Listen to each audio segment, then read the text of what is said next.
ang mga kwento ng pag-ibig, kwento ng buhay at kwento ng pag-asa dito sa Barangay Love Stories. Love Stories.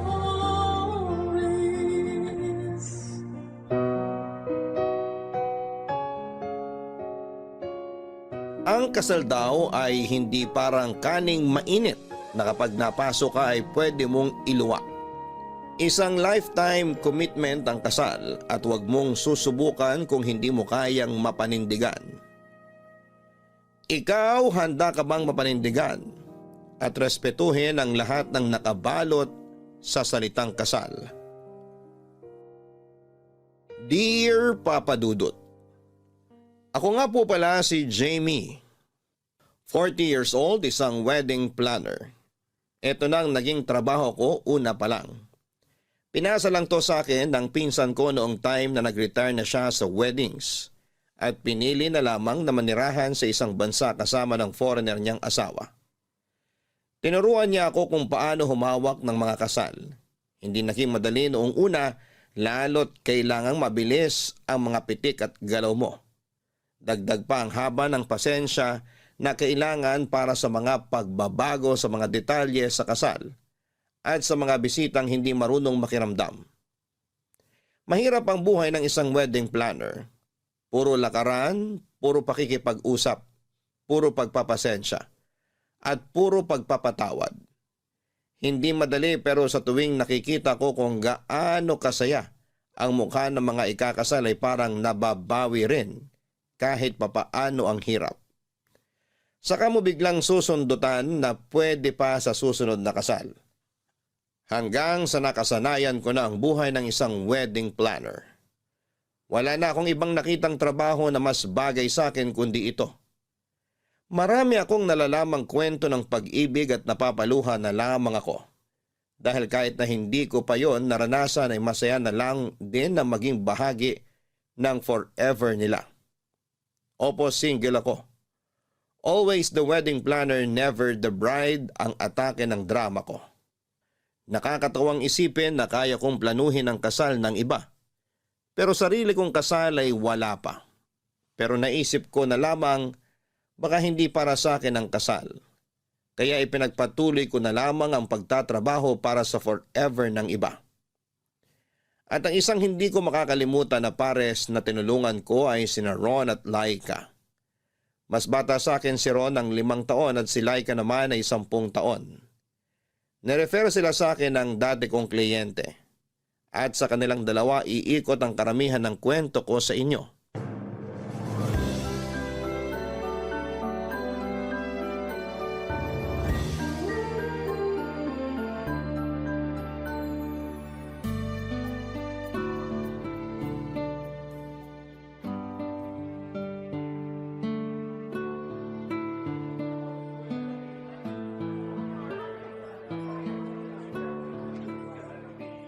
Hi, ikaw si Jamie? Hi! Oo, ako nga. Ron? Yes, Asan pala si Laika? mukhang malilate din. Hindi kayo sabay na pumunta rito? Ewan ko ron. Akala ko late na ako, mas late pa pala siya. Gusto mo ba hintayin natin siya o pwede na nating simulan yung usapan kahit na wala pa siya? Pwede namang introhan mo na lang ako sa mga plano. Pero wala rin naman akong say dyan. Si Laika pa rin ang masusunod. Siguro mas maganda na nandito na siya para hindi sayang ang laway ko. Okay. Magkwentuhan na lang muna tayo ng kahit na ano. Hindi naman siguro sayang sa laway yun, no? Pwede naman para komportable na tayo sa isa't isa. Matagal ka na ba sa trabaho mo? Oo. Halos 15 years na rin. Ang tagal na pala. Siguro umay ka na sa mga kasal, no? Sanay lang, pero hindi umay. Ang ganda kaya ng weddings, lalo kapag palitan na ng vows. Tapos kapag nagbibigay na ng messages ang mga mahal nyo sa buhay. Nakaka-touch. Magkaiba pala tayo. Ayoko ng kasal eh. Ha? Talaga ba? Eh bakit ikakasal ka ngayon? Sorry, na-late ako.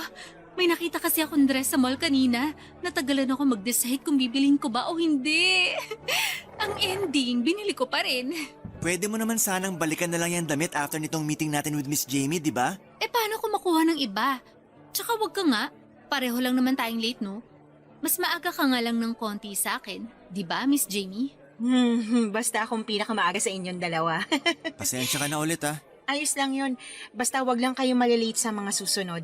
Lalo na sa araw mismo ng kasal nyo kasi hirap na ako magpatawad nun.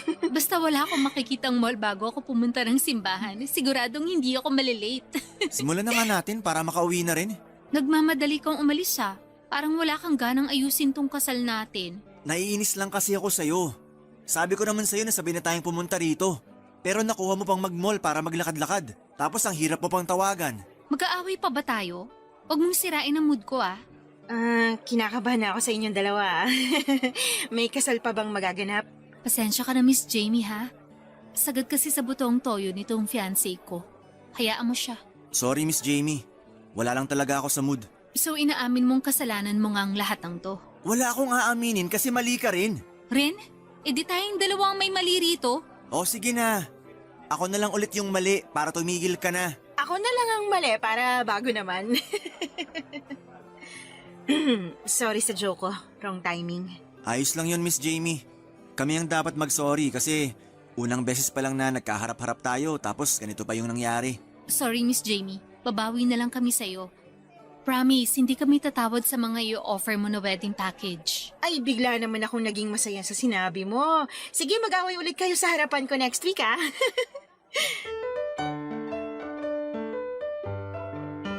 Sanay na ako sa eksenang nakita ko kina Ron at Laika, Papa Dudut. Kaya mahaba na rin ang pasensya ko sa mga ganong kaso. Gets ko naman na pressured ang mga ikakasal lalo at kapag malapit na ang wedding day nila. Sa dami ba naman ng nahawakan kong kasal, kina Ron at Laika pa ba ako may stress? Mukha naman silang maayos na dalawa. Siguro ay nataon lang na pareho silang wala sa mood, kaya mas lalong nag-init ang simpleng away lang sana. Bigla ko tuloy naalala yung ex-fiancé ko. Opo, muntik na rin naman akong ikasal noon. Isang gabi bago ang kasal namin, naramdaman ko ang stress sa kanya. Kaya nga ultimo yung medyas niya ay pinanghawakan pa naming dalawa. Bilang ako naman ang mahaba ang pasensya sa amin, kaya inunawa ko na lamang siya. Pinakalma, umepekto naman at kinabukasan ay excited na akong makaharap siya sa altar. Ang ganda ko noong araw na yon. Bumagay sa akin ang trahe de boda ko at ang hawak kong mapupulang rosas. Nasa bridal car pa ako noon, Papa Dudut. Hindi pa ako pinalalabas ng wedding coordinator para hindi ako makita ng mga bisita. Kaya lang napansin ko na parang nagkakagulo na sila sa labas ng simbahan. Panay din ang tingin nila sa akin. Parang may mali. Sinubukan kong kausapin ang coordinator namin at wala naman daw problema. Medyo malilate lang daw ang kasal dahil wala pa ang groom. Tumango ako pero nang pinagmasdan ko ang itsura ng coordinator namin, kita ko na nagwo-worry na siya. At nang umabot na ng 20 minutes ang paghihintay ko ay nagpasya na akong lumabas ng sasakyan at pumasok ng simbahan. Doon ko nalaman na tinakasan na ako ng groom ko. Hindi na raw siya makontakt at nag-iwan ng note sa hotel na nagsasabing hindi niya raw ako kayang pakasalan. Hindi ako umiyak pero nawala bigla ang kagustuhan kong maranasan ang happily ever after tulad ng iba.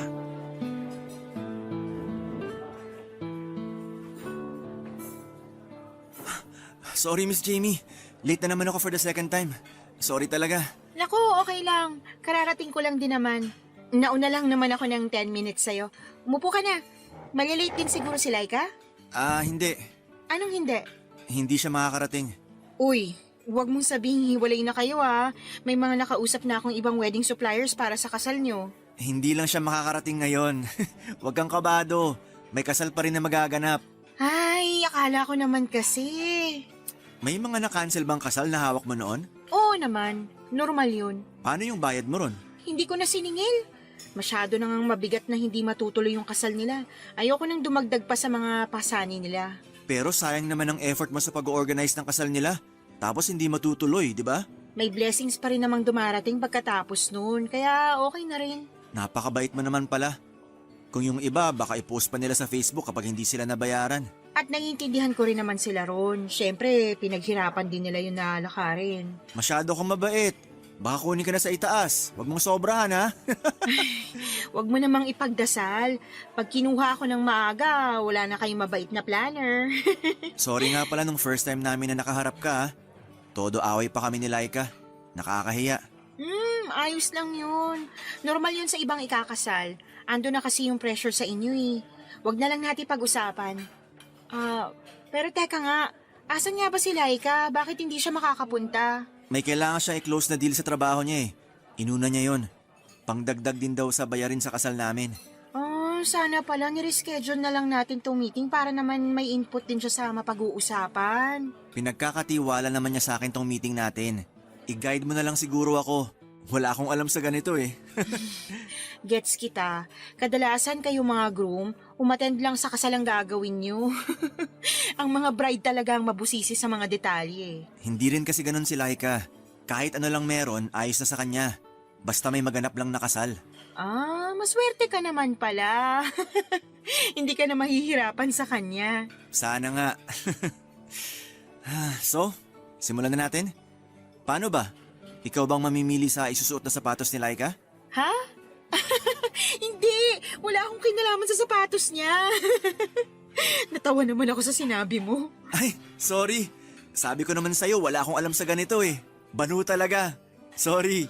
Alam mo, ganito na lang. I-reschedule ko na lang tong meeting natin. Dapat kasama na si Laika. Baka kasi kung ano pang masabi mo ngayon. Mas mabuti pa nga. Pero babayaran ko na lang tong araw na kinita mo ko. Wag na. Wala rin naman akong ginagawa sa bahay kaya gusto ko rin namang lumabas. Bayaran mo na lang ako ng kwentuhan. Nako, kung kwentuhan lang pala ang bayad sa'yo, yayaman ka sa akin. So, simulan na natin? Paano ba? Ano bang size ng sapatos mo? Palong-palo ang sense of humor ni Ron sa akin, Papa Dudut. Kaya nasulit ko rin na lumabas ng bahay kahit kinailangan kong i-reschedule ang meeting namin para sa kasal nila ni Laika. Aaminin ko nung una ko siyang nakilala dahil nga cold at stressed siya noon. Hindi ko natipuhang makipag-usap masyado sa kanya. Nadagdag pa yung away nila sa harapan ko. Pero dahil nga relax lang si Ron, noong second meeting namin ay kaya doon ko nakita na ayos din naman pala siya. Tulad ng ibang tao ay may mood lang siya na hindi maganda dala rin ng nakaka-stress na mga pangyayari sa paligid niya. Naintindihan ko na, napahaba nga ang usapan namin. Naparami pa ang orders namin ng pika-pika. Kahit busog na kami noon ay panay pa rin ang order niya. Libre na lang daw niya. Yun na lang daw ang kabayaran para sa reschedule ng meeting. Sabi ko naman ay ayos lang talaga. Pero mapilit siya. Inabot kami ng ilang oras sa restaurant na yon. Kung ano-ano na lamang ang napag-usapan namin. Una tungkol sa mga magagandang lugar na pwedeng mag-honeymoon. Hanggang sa mga magagandang plato na pwedeng bilhin kapag nag-asawa ka na. Nakakatawa na lang na napupunta na kung saan-saan ang usapan namin noon. Walang putol ang usapan namin. Walang hintuan. Laging may banad si Ron sa mga sinasabi ko at hindi na rin ako nahihiyang bumanat sa kanya. Sobrang komportable na namin sa isa't isa. Nakakala mo'y matagal na kaming magkakilala. Hanggang sa na-realize ko, unti-unti ay parang nafo-fall na ako sa kanya. Aaminin kong dahil sa mahabang usapan namin, nagkaroon ako ng crush sa aking kliyenteng groom, Papa Dudut. Noong nakauwi na ako sa bahay after ng kwentuhan namin ni Ron ay kinabahan ako bigla. Paano ba naman kasi iyon ang unang beses na nagkaroon ako ng crush sa kliyente ko. Matagal ko nang binakura ng puso ko sa mga groom na nakakasalamuha ko. Hindi ako pwedeng magkaroon ng kahit kaunting interest sa kanila dahil kailangan kong maging profesional at syempre andun ako para tulungan sila sa kasal nila. Ikakasal sila sa iba at dapat ay hindi ako ma-attach sa kanila. Pero iba kasi ang nangyari sa pagitan namin ni Ron. Dahil nga sa naging kwentuhan namin, Hindi ko namalaya na nasira na ni Ron ang bakod ng puso ko. Kung bakit naman kasi lumalim pa ang naging usapan namin. Gusto ko na lang din talagang sisihin ang sarili ko ng mga oras na na-feel kong nagkaka-crush na ako sa kanya. Hindi ako muling nagparamdam kay Ron. Diretso ako lagi kay Laika sa pag-update para sa next meeting namin at yung mga dapat na gawin. Hindi naman nakatunog si Ron na kay Laika lang ako dumadaan. Kasi napag-usapan naman na namin na si Laika ang una kong dapat na makausap. Siya kasi ang bride. Siya ang mas nakakaalam sa dapat gagawin sa kasal. Mabuti na lang at gumana ang excuse na yon, Papa Dudut. 2 linggo din akong hindi nagparamdam kay Ron. Hanggang isang gabi ay nagulat na lamang ako na may tumawag sa akin. Hindi nakasave ang numero, inakala ko noong una na magdi-deliver yon ng parcel o baka bagong kliyente at mag-i-inquire sa rate ko bilang planner. Nagulat na lamang ako nang marinig ko ang boses ni Ron. Biglang kumabog ng malakas ang dibdib ko. May epekto pa rin pala siya sa akin. Akala ko natunaw ko na ang nararamdaman kong interest sa kanya dahil 2 linggo na rin kaming hindi nakapag-usap at nakapagkita. Ginulat mo naman ako, Ron. Bakit ka ba napatawag? Akala ko bagong kliyente ko na. Dismayado ka ba na lumang kliyente mo ang tumawag? Akala ko nga rin magde-deliver ka ng parcel ko eh. Pwede naman ako mag-deliver sa'yo. Ano bang gusto mo? Kape? Hopya? Jowa? Naku, pass dyan sa jowa. Busy ako. Naks naman si career woman. Oh, bakit ka nga napatawag? Wala lang. Hoy, hindi pwedeng wala lang. May problema ba? Pwede ka bang maging kaibigan ngayon, Jamie? Oo naman. Kiss na muna ang pagiging wedding planner ko sa inyo. Kaibigan mo ako ngayon. Ano bang nangyari? Normal bang kabahan pag ikakasal? Oo naman.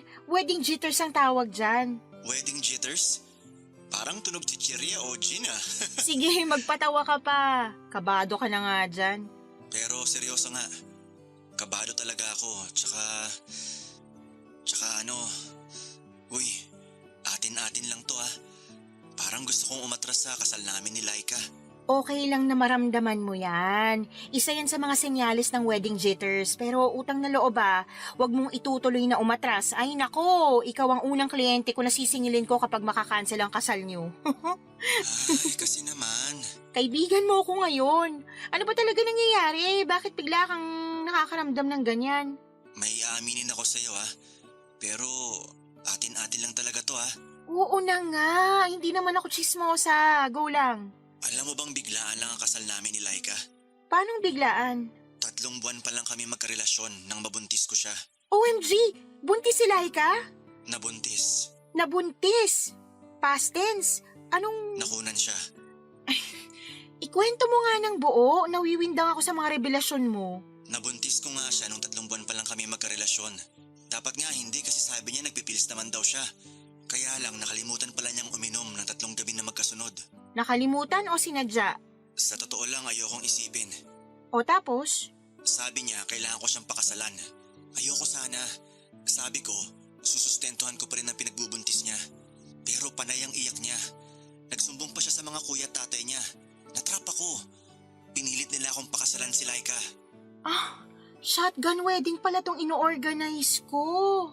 Ganun na nga. So, hindi pala buo ang loob mo na pakasalan siya? Masama ba kung oo? So ano nangyari sa pinagbubuntis niya? Nakunan siya 1 buwan matapos niyang i-post sa Facebook namin na ikakasal na kaming 2. Wala na palang baby na involved. So bakit kailangan pa rin ituloy ang kasal? Kasi nakakahiya na raw kung babawiin yung imbitasyon at mga sinabi namin sa mga tao. Kaya ituloy na lang daw namin. Ando na rin naman daw kami.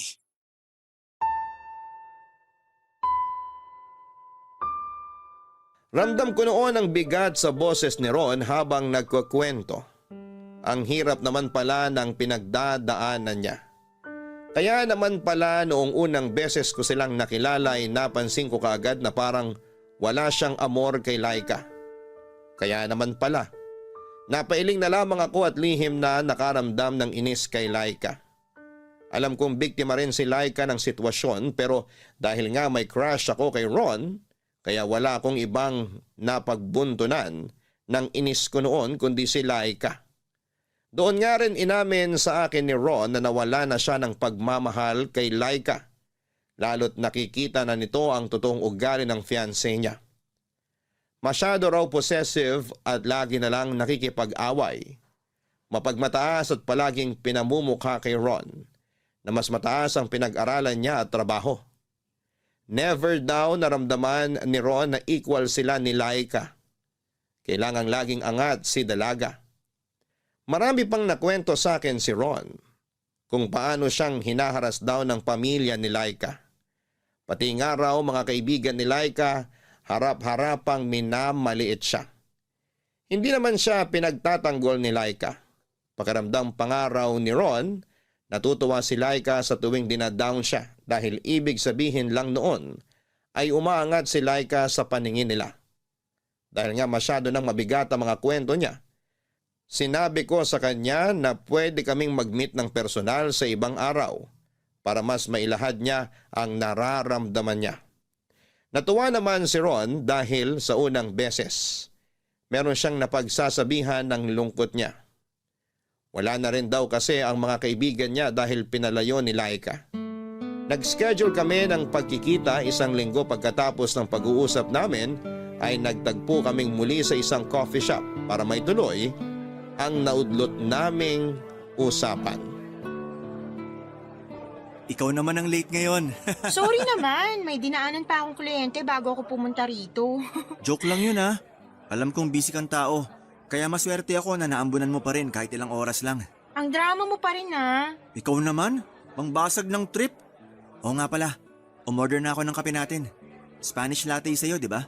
Light ice at triple espresso shots? Wow! Bakit?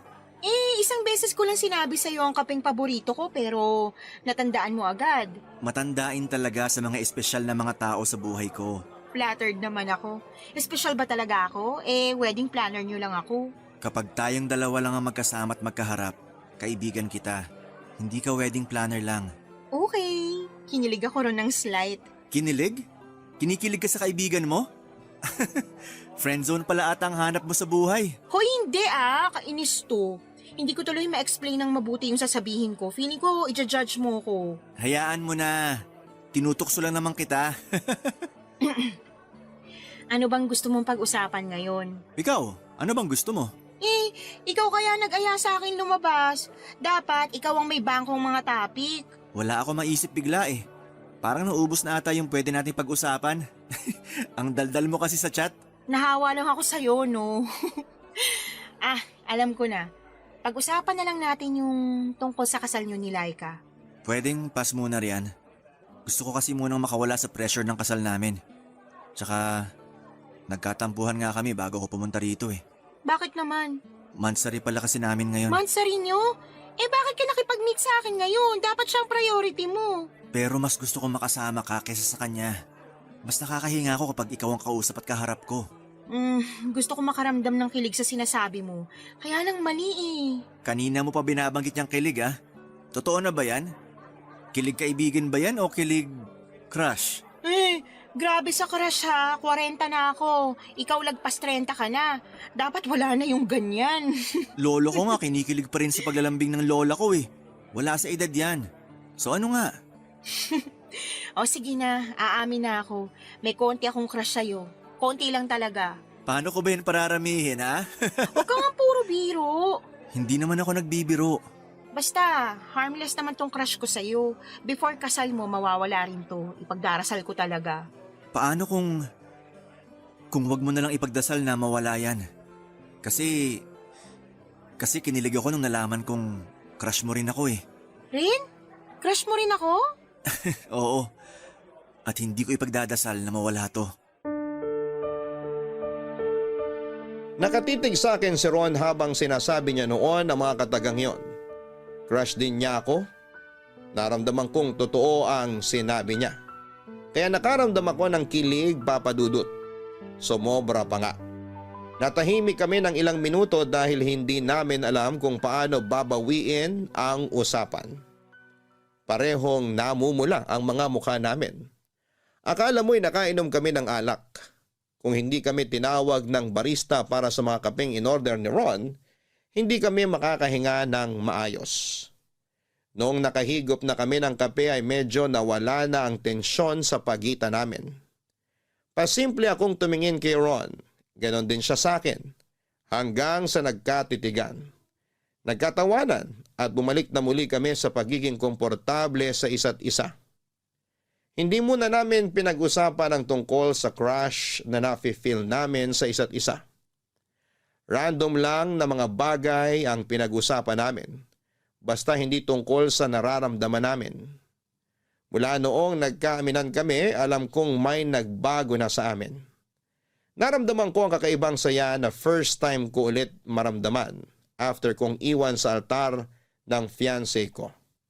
Palagi na kaming magkausap ni Ron, lagi na rin kaming nagkikitang dalawa.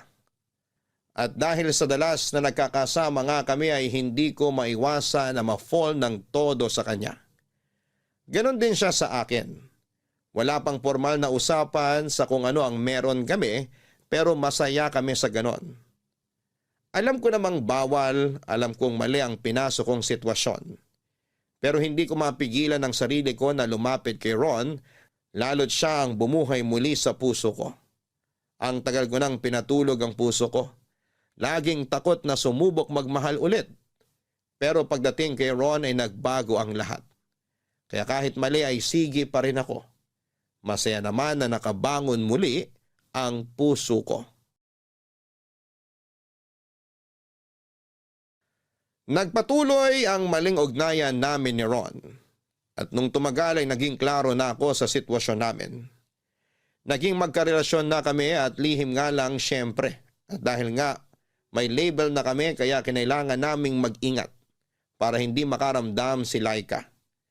Siniguro namin na sa tuwing magkikita kaming tatlo ay walang mapapansin si Laika sa kakaibang kinikilos namin.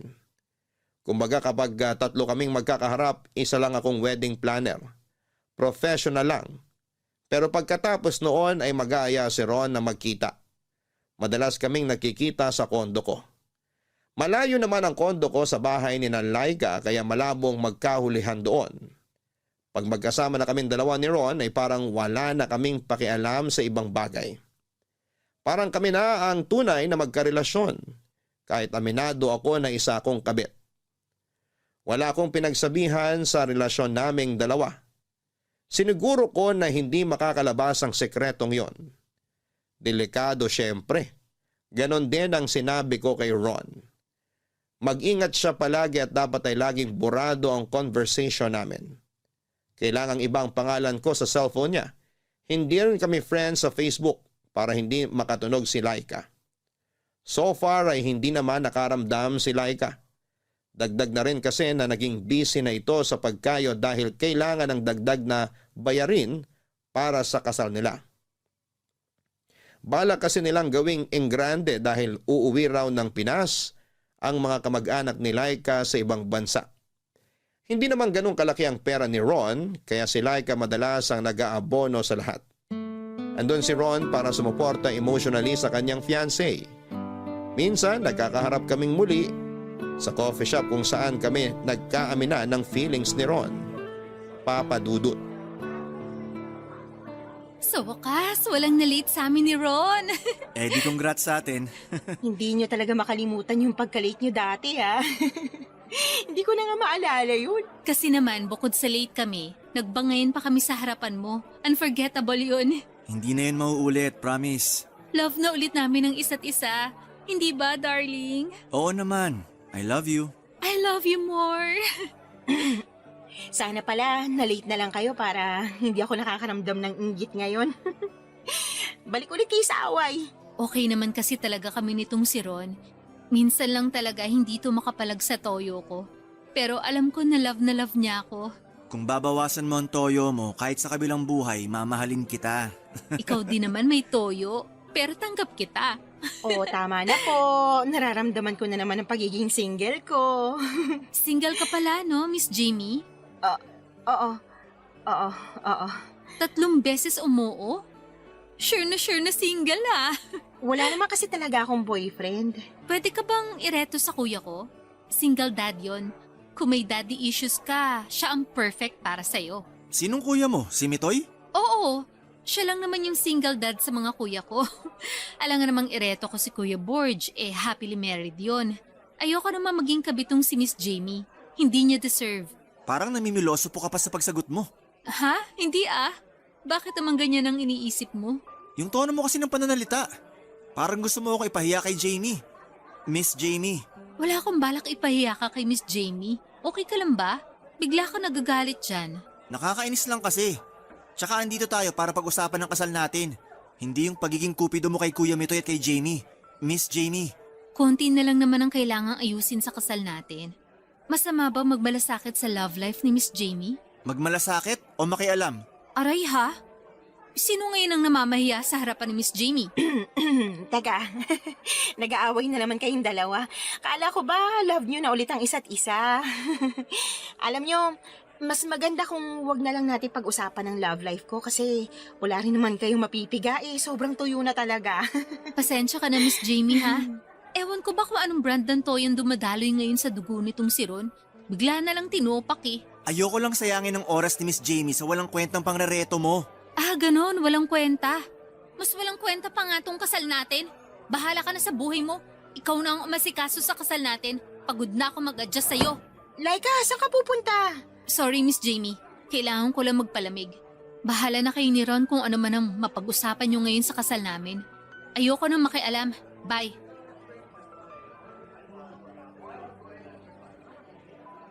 Bakit naman ganun ang trato mo kay Laika? Nagselos ako Masisisi mo ba ako? Nirereto ka niya sa kuya niya. Ayoko nun. Akin ka lang.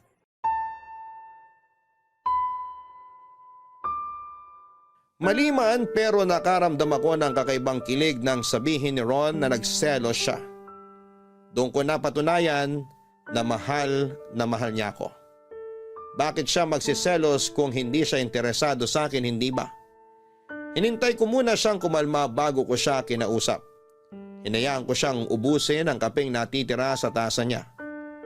At nang makita kong ayos na siya ay saka ko siya kinausap. Pinagsabihan ko na huwag ganon ang trato niya kay Laika. Dahil baka makahalata ito. Doon na-realize ni Ron na mali nga ang ginawa niya. Nadala lang daw siya ng selos. Nagsorry siya sa akin at sinabi ko sa kanya na tawagan niya si Laika para suyuin. Ginawa naman niya pero ayaw sagutin ni Laika ang tawag. Sinabi ko sa kanya na i-text o i-chat na lamang niya para mag-sorry. Sumunod ulit siya. Nakakakilig din yon sa pakiramdam ha? Yung mapasunod ko si Ron sa gusto kong mangyari. Pagkatapos noon ay inaya niya akong pumunta sa kondo ko. Pumayag naman ako. Hiwalay kami ng taxi na sinakyan. Pinauna niya akong umalis at after 10 minutes ay saka naman siya sumunod. Para lang walang makakita at makapansin. Sa kondo ko doon kami nag-init na dalawa. Naglambingan hanggang sa mauwi sa kama. May nangyari na naman sa amin kaya nga mas mahirap bumitaw dahil may nangyayari na sa amin. Lalo't masyado niyang ginagalingan. Parang ayaw niya akong bigyan ng chance na ihinto ang maling namamagitan sa aming dalawa. Hindi ko tuloy alam kung paano ako makakatakas sa sitwasyon ko. Alam kong balang araw ay kailangan ko rin yung tapusin pero paano? Yon ang tanong ko sa sarili ko na hindi ko pa mabigyan ng kasagutan. Nitanungin si Ron tungkol doon ay hindi ko magawa. Natatakot din kasi ako sa isasagot niya. Baka hindi pumabor sa nararamdaman ko. Kasi kahit mali ay gusto ko lang talagang makasama siya hanggat kaya naming dalawa.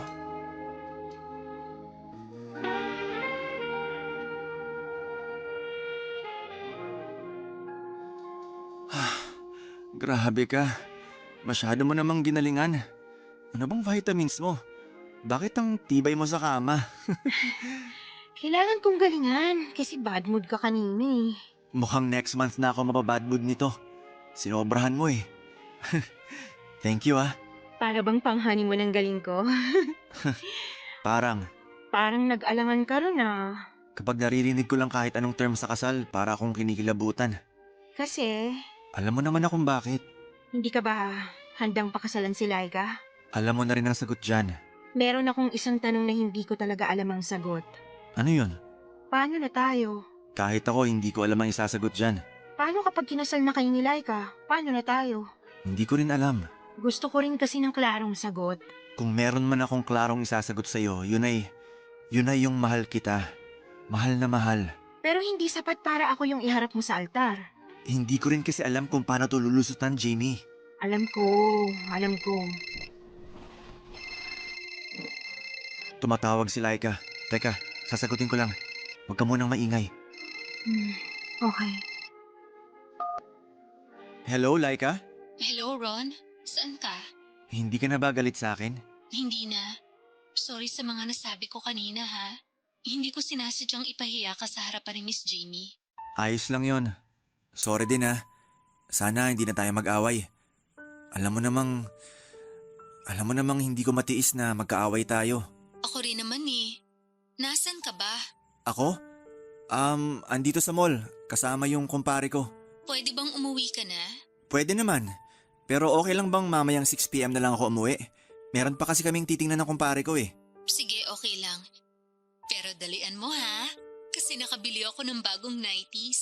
Gagamitin ko sana sa honeymoon natin. Pero hindi na ako makapaghintay na isuot ngayon para makita mo.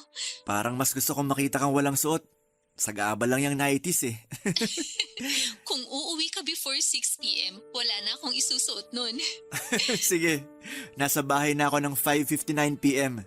Maghubad ka na. Ang pili mo talaga. O sige na, hintayin kita. Maliligo na ako. Dalian mo. I love you. I love you more. Bye!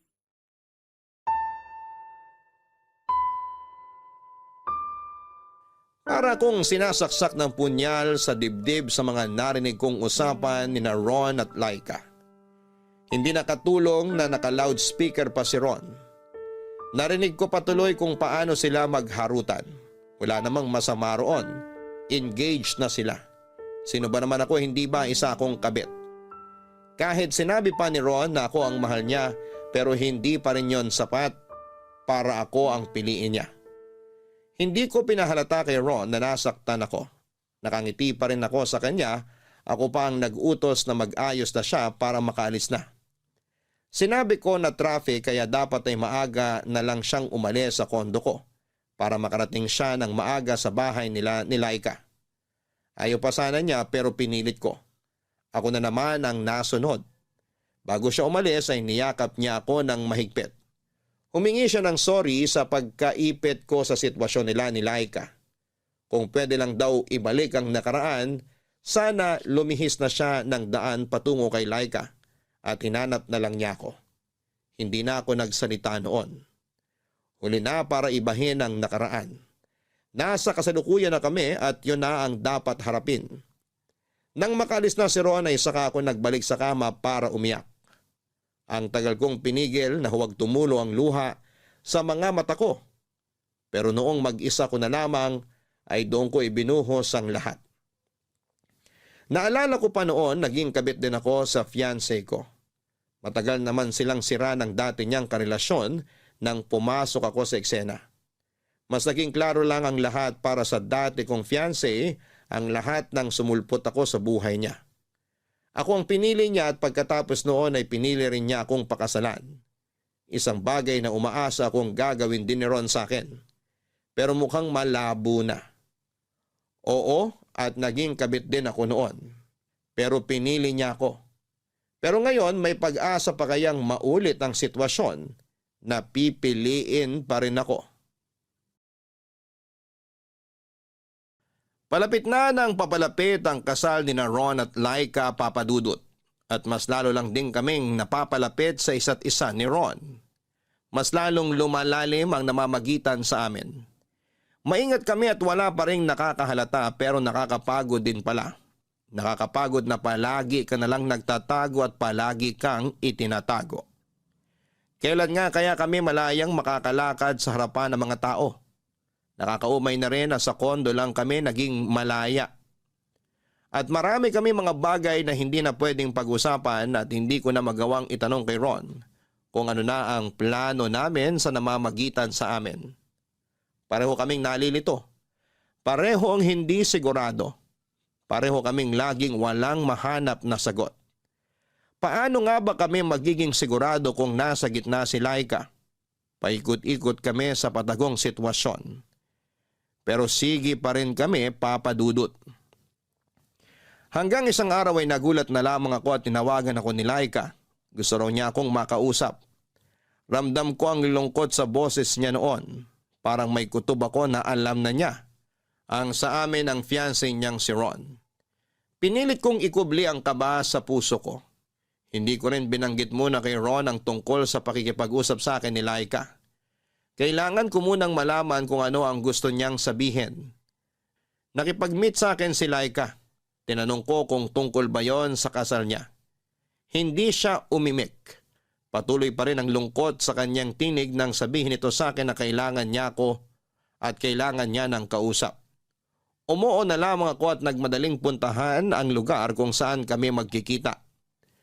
Nauna ako roon ng mahigit 30 minutos. Kailangan ko kasing paghandaan yon. Kailangan kong magpakalma at nang nakita ko na siyang lumapit sa akin ay doon na wala ang kalmadong itsura ko na pinaghirapan ko. Lalo na nung napansin kong mugto ang mga mata ni Laika, Papa Dudut. Laika, okay ka lang ba? Namumugto ang mga mata mo. Halata na ba? Gusto mo maghilamos ka muna para mabawasan yung pamumugto, tapos inom ka ng tubig para hindi namamagay ang pisngi at labi mo. Mukhang dehydrated ka sa kakaiyak eh. Teka, ikukuha kita. Wag na, ayos lang ako. Kanina pa ako naghihilamos, wala na ring epekto. Sobrang bigat ba ng sasabihin mo sa akin? Pakiramdam ko. Ay, ito na naman. Naiiyak na naman ako. Iiyak mo lang, nandito lang ako. Makikinig ako sa'yo. Thank you, Miss Jamie, ha? Jamie na lang.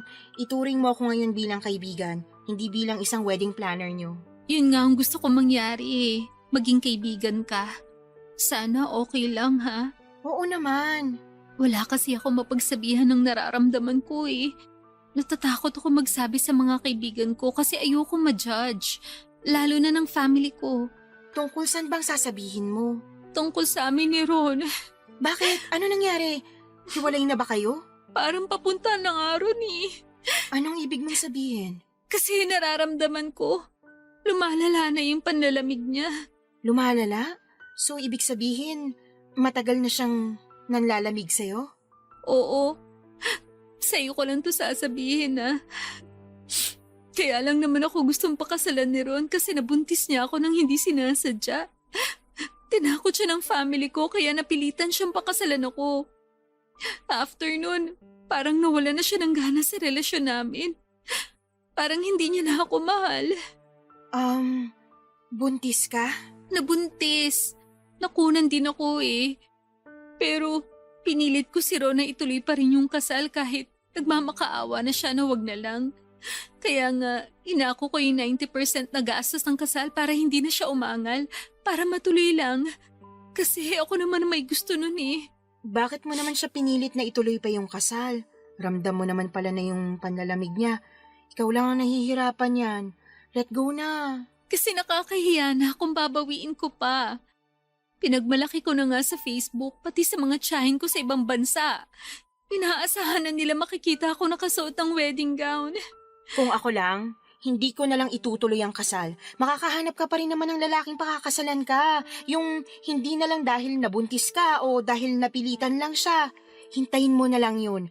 Promise, yung tamang lalaki para sa'yo, hindi man lalamig tulad ni Ron.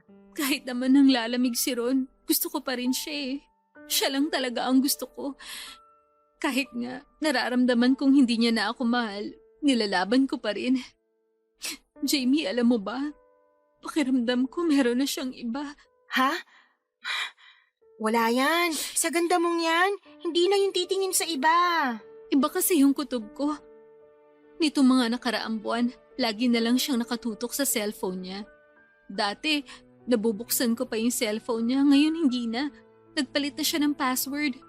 Kaya lalong lumakas ang kutob ko na may tinatago siya. Wala yan, napapraning ka lang. Sana nga.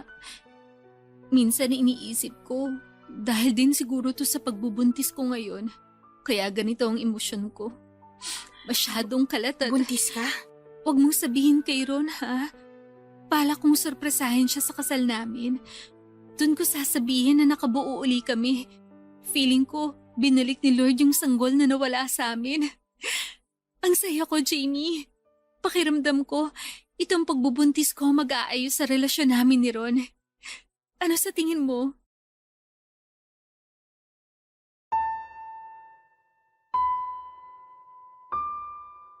Nadurog ako sa sinabi ni Laika. Buntis pala ito. Ang daming nakwento ni Laika sa plano niya para sa magiging anak nila ni Ron. Doon ko nakitang nagliwanag muli ang mukha niya. Masaya siya, excited na siyang maging isang ina. Kinausap din niya ako na kung pwedeng magpadagdag ng gimmick para sa reception kung saan ay ilalantad ni Laika na buntis na siya. Doon pa lang daw niya sasabihin na buntis na ulit siya. Normally, mabilis lang ang utak kong makaisip ng mga gimmicks sa kasal. Pero nang mga oras na yan ay parang ang foggy ng utak ko.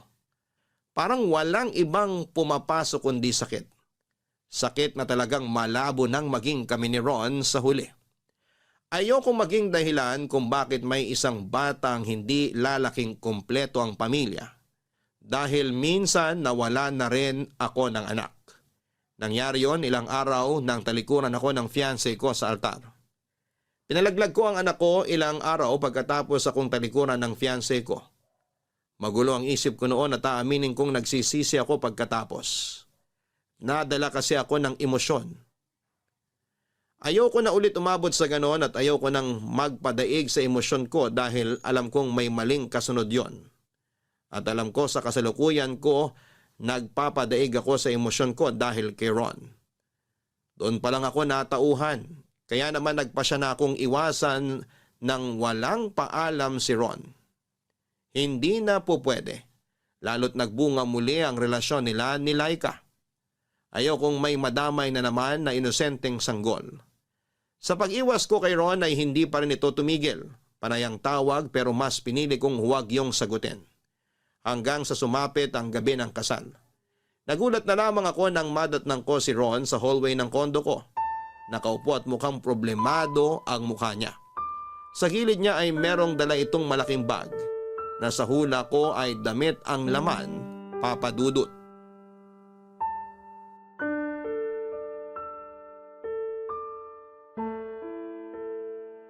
Anong ginagawa mo rito? Mag-usap tayo. Wala na tayong dapat pag-usapan. Bigla ka na lang nawala. Kasi ikakasal ka na. Bisperas ng kasal mo ngayon, oh. Dapat nandun ka kasama si Laika, hindi dito. Ayoko. Dito ang gusto ko. Ron, tapos na to. Bakit ba hindi naging klaro sa'yo tong pag-iwas ko? Ginagawa mo lang komplikadong lahat eh. Hindi na to magiging komplikado. Kasi ikaw ang pinipili ko. Nahihibang ka na. Umalis ka na nga. Hindi ako aalis. Hindi ko kayang mawala ka. Narealize ko lang lahat to nung hindi ka na nagpaparamdam sa akin. Para ko nababaliw. Huli na ang lahat, Ron. Binigyan kita ng ilang buwan para maging sigurado sa akin pero hindi mo ginawa. Duwag ka. Naduwag lang ako kasi hindi ko alam kung maibibigay ko sa iyo yung pag-ibig na kailangan mo. Hindi na ako marupok na madadala sa ganyang rasunan. Kung gusto mo ako may paraan. Kung ayaw mo, maraming dahilan. Oo. At nagdahilan ako nun kasi naguguluhan talaga ako. Ayoko masaktan kayo pareho ni Laika. Pero gusto mo safe ka. Kaya pinagsabay mo kaming dalawa. Hindi ko naman kasi intensyon na gano'n na mangyari. Wala nang mapupuntahan tong usapan natin. Hayaan mo akong kumbinsihin ka. Hindi na magbabagong isip ko. Bukas na ang huling beses na makikita mo ko. Pagkatapos nun, ayusin mo ng relasyon mo kay Laika. Ayokong makasal kay Laika. Ikaw ang gusto kong pakasalan. Ikaw ang mahal ko, maniwala ka. Handa akong talikuran at kalabanin ng lahat. Huwag ka lang mawala. Wedding jitters. Nasabi ko naman sa'yo yun, di ba? Kabado ka lang at pressured sa kasal yun ni Laika kaya ka ganyan mag-isip pero lilipas din yan. Hindi na to wedding jitters, Jamie. Alam ko sa sarili ko na ikaw talagang pinipili ko. Alam mo kung sino dapat mong piliin? Ang mag-ina mo. Mag-ina? Sorry na lang kay Laika kung nasira kong sorpresa niya para sa kasal niyo bukas. Pero buntis si Laika. Buntis ang fiancé mo. Tumakas na lang tayo. Andito na lahat ng gamit na kailangan ko. Magsimula tayo sa malayo. Doon tayo bumuo ng sarili nating pamilya. Doon kita papakasalan. Magbabagong buhay tayo malayo sa nakaraan. Halika na, Jamie. Di ba mahal mo ako? Oo, mahal kita, Ron. Maniwala ka, mahal na mahal. Pero hindi na dapat eh. Meron kang ibang dapat mahalin. Sinalay kayo at ang magiging anak ninyo. Silang may karapatan sa'yo. At sana tanggapin mo yun kasi ako tanggap ko na eh. Wedding planner nyo lang ako. Hanggang doon lang ang pwede nating maging koneksyon. Pagkatapos ng kasal nyo bukas, magbabalik na ako sa mundo ko at ganun din kayo. Huwag na nating gawing komplikado to. Palayain mo na ako. Ayoko nang gumawa ng mali. Jamie, wag naman ganyan, please. Hindi ko kaya na mawala ka. Sa una lang tayo mahihirapan. Pero balang araw, hindi ka magsisisi na pinili mo ang mag-ina mo kaysa sa wedding planner nyo. Paalam, Ron. At best wishes sa'yo.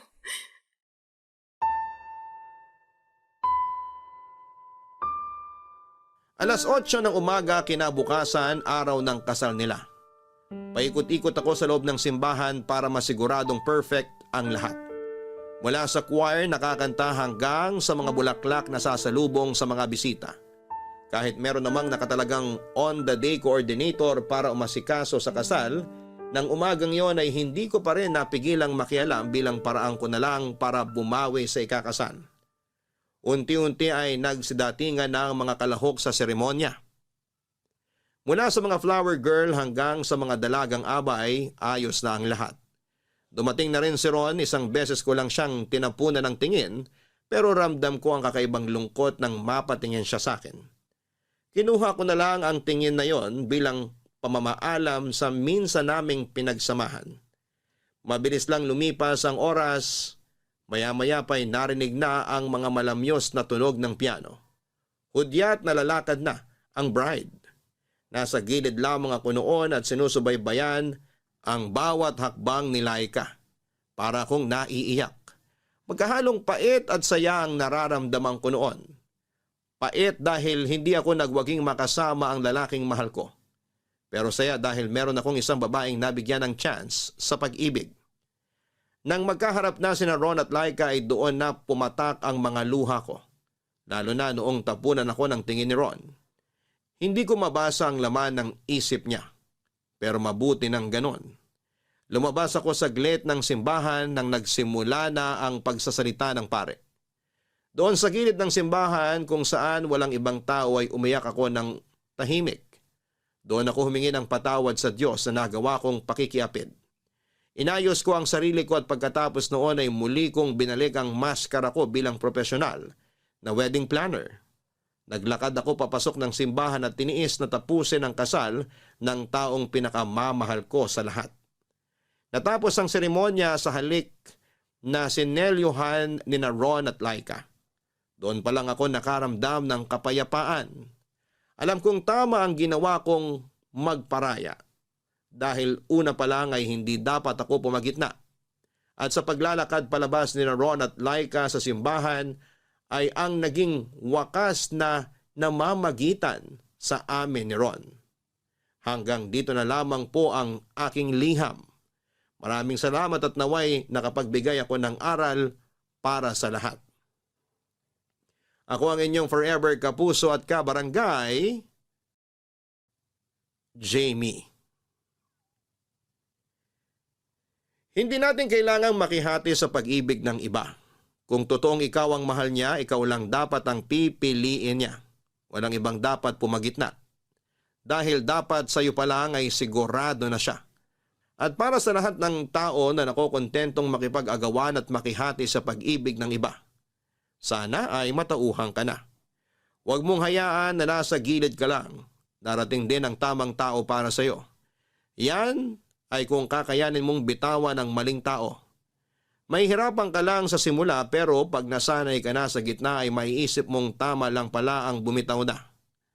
Dahil parating na ang taong sayo ay nakatadhana. Hanggang sa muli, ako po ang inyong si Papa Dudut. Sa mga kwento ng pag-ibig, buhay at pag-asa sa Barangay Love Stories number 1. Barangay Love Stories. Barangay Love Stories. Ako, Gigil na gigil talaga ako sa nangyayari sa kwento natin. O ikaw, kabarangay, kumukulo rin ba dugo mo? Pwede kang mag-iwan ng comment sa ating comment section. Ang mga kwento ng pag-ibig, kwento ng buhay at kwento ng pag-asa dito sa Barangay Love Stories. Love Stories. Hindi biro ang hirap kapag nagkahiwalay ang mga magulang. Maraming adjustments ang dapat nagawin at kadalasan ay bata ang naiipit. Ikaw, kabarangay, paano kaya sa tingin mo mapagtatagpo ang dalawang mundo ng dalawang magulang na nagkahiwalay? Pero kailangang magkalapit para sa anak na sa kanila ay parehong nakakapit. Dear Papa Dudut, ako nga pala si Joel, 35 years old at kakahiwalay lang sa naging girlfriend ko for almost 4 years. Siya pala si Cynthia. Kaedad ko lamang siya at meron kaming isang anak na 2 taong gulang pa lamang. Mahirap na desisyon ang makipaghiwalay sa nanay ng anak ko. Sino ba naman ang gustong mapunta sa isang broken family, hindi ba? Kaya lang ay hindi ko na matiis ang ugali ni Cynthia. Lagi niya akong pinaghihinalaan na may ginagawang hindi maganda. Palibasa noong time na naging kami ay malala pa ang trust issues niya dahil niloko siya ng dating boyfriend niya. Nagkaroon din sila ng anak pero nasa poder ng lalaki ang bata. Pinasa sa akin ni Cynthia lahat ng galit at tamang hinala niya sa kanyang ex-boyfriend. Noong una ay sinubukan ko namang tanggapin yon. Mahal ko eh. Kaya lang habang tumatagal ay nakakapagod din pala ang ganong klase ng sitwasyon. Nakadagdag din ang pagiging high maintenance niyang babae. Hindi siya nakontento sa kung ano lang ang kaya kong maibigay sa kanya. Alam naman niya na hindi ganong kalaki ang sahod ko. Galing kasi siya sa may kayang pamilya kaya hindi niya matanggap na maliit lamang ang naibibigay ko sa kanya. Yun madalas ang nagiging away din namin dahil nasasaktan ang pagkalalaki ko sa tuwing pinamumukha niya sa akin na hindi sapat ang naibibigay ko. Hanggang isang araw ay nakipaghiwalay na ako sa kanya, Papa Dudut. Biglaan lang ang lahat dahil napundi na ako sa pagbubunganga niya sa mga pagkukulang at mali ko. At dahil nga sa pakikipaghiwalay ko ay nagtanim siya ng galit sa akin at nakaapekto yon sa anak namin, Papa Dudut.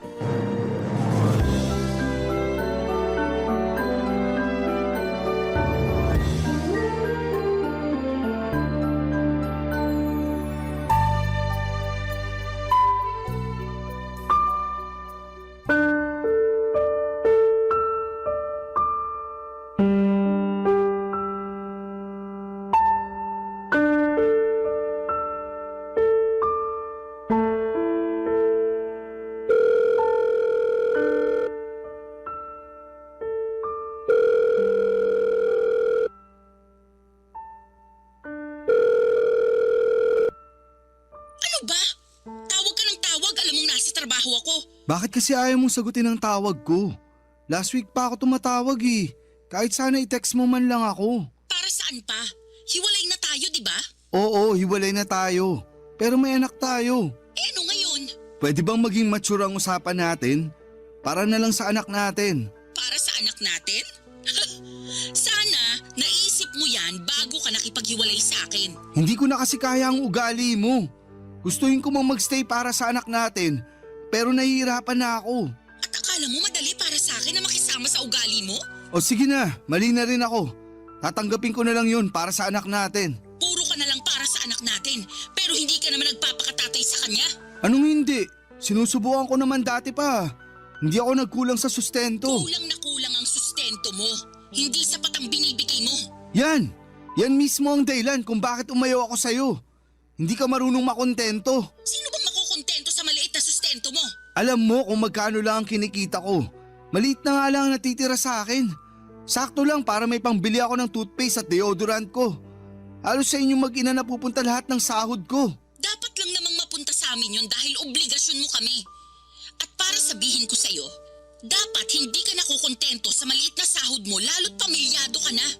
Dapat nag-e-effort ka pa rin para maghanap ng trabaho na kayang bumuhay sa amin. Ginawa ko naman yun pero walang tumanggap sa akin. Kasi hindi naman ako nakapagtapos ng pag-aaral. Kaya hindi ko rin maiwan tong trabaho ko kasi ito lang ang tumanggap sa akin kahit hindi ako college graduate. Ang dami mong dahilan talaga. Hindi ka nauubusan. Gusto ko lang depensahan ang sarili ko. Cynthia, magkaayos na tayong dalawa para sa anak natin. Maging maayos naman na sana ang pakikitungo natin sa isa't isa kahit hindi na tayo nagsasama. Huwag mong asahan na magiging maayos ang pakikitungo ko sa'yo kasi galit pa rin ako sa'yo. Baka naman pwedeng isang tabi mo man lang yung nararamdaman mong galit sa akin para naman makasama ko rin ang anak natin. At sinong nagsabi sa'yo na gusto ko pang ipakita sa'yo ang anak natin? Cynthia, ako ang ama niyan. May karapatan ako sa kanya. Tinanggal mo na ang karapatan mo sa kanya nung iniwan mo ko.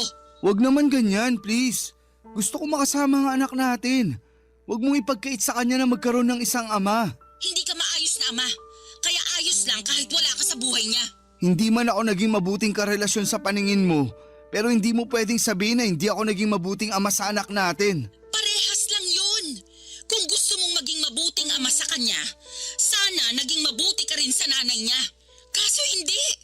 Iniwan mo ako kahit ang dami kong tinis sa mga pagkukulang mo. Cynthia! Huwag ka na ulit tatawag sa akin, Joel, ha? Hindi mo na pwedeng makita ang anak natin. Tapos na tayo, di ba? Tapos na rin ang koneksyon mo sa anak natin. Mangiyak-ngiyak ako sa katigasan ng loob ni Cynthia mula noong nagkahiwalay kaming dalawa, Papa Dudut. Pinagdamot na niyang makita ko ang anak namin. Nakiusap ako ng ilang beses para lamang ipasilip man lamang niya sa akin ang bata kahit nga video ko lamang sana pero ayaw niya. Nangutang ako ng malaking halaga para ibigay yon kay Cynthia pero tinanggihan niyang tanggapin yon. Hindi pa rin daw yon sapat. Ayaw niya talaga akong patawarin. Alam kong pinipersonal na lamang niya ako dahil sa pakikipaghiwalay ko sa kanya. Sinubukan kong lapitan ang mga kaibigan niya na nakilala ko at nakiusap sa kanila na baka pwedeng kausapin nila si Cynthia para lumambot na ang puso niya. Lahat sila'y walang nagawa, naging dahilan din yon para kagalitan niya ang mga kaibigan niya. Kaya mula noon ay hindi ko na sinubukang lapitan pa isa man sa mga malalapit sa kanya para maging tulay sa muling pagkikita namin ng anak ko. Napakasakit na hindi makita ang anak ko, siya na lamang ang buhay ko. Siya ang dahilan kung bakit nagawa kong tiisin ang ugali ni Cynthia dahil gusto kong buo kami. Pero may limitasyon din ang pasensya ng isang tao at sa huli mas pinili kong lumayo na lamang kay Cynthia kaysa naman sarili kong peace of mind ang mawala. Mas naging payapa ang buhay ko noong nagkahiwalay kaming dalawa. Pero malungkot ako dahil gusto kong makasama ang anak ko. Kaya lang ipinagkakait sa akin ni Cynthia. Palagi ako nakatambay sa subdivision kung saan ay nakatira si Cynthia. Mabuti na lamang at may kaibigan akong nakatira doon kaya malaya akong nakakapasok. Panay ang silip ko sa bahay ni Cynthia sa pag-asang makikita ko kahit saglit lang ang anak namin. Pero bigo ako. Isang araw hindi ko na natiis. Kumatok na ako sa bahay para personal na siyang harapin. Bala ko nang makiusap noon sa kanya ng harapan. Pero ibang humarap sa akin nang bumukas ang kanyang pinto. Papa Dudut.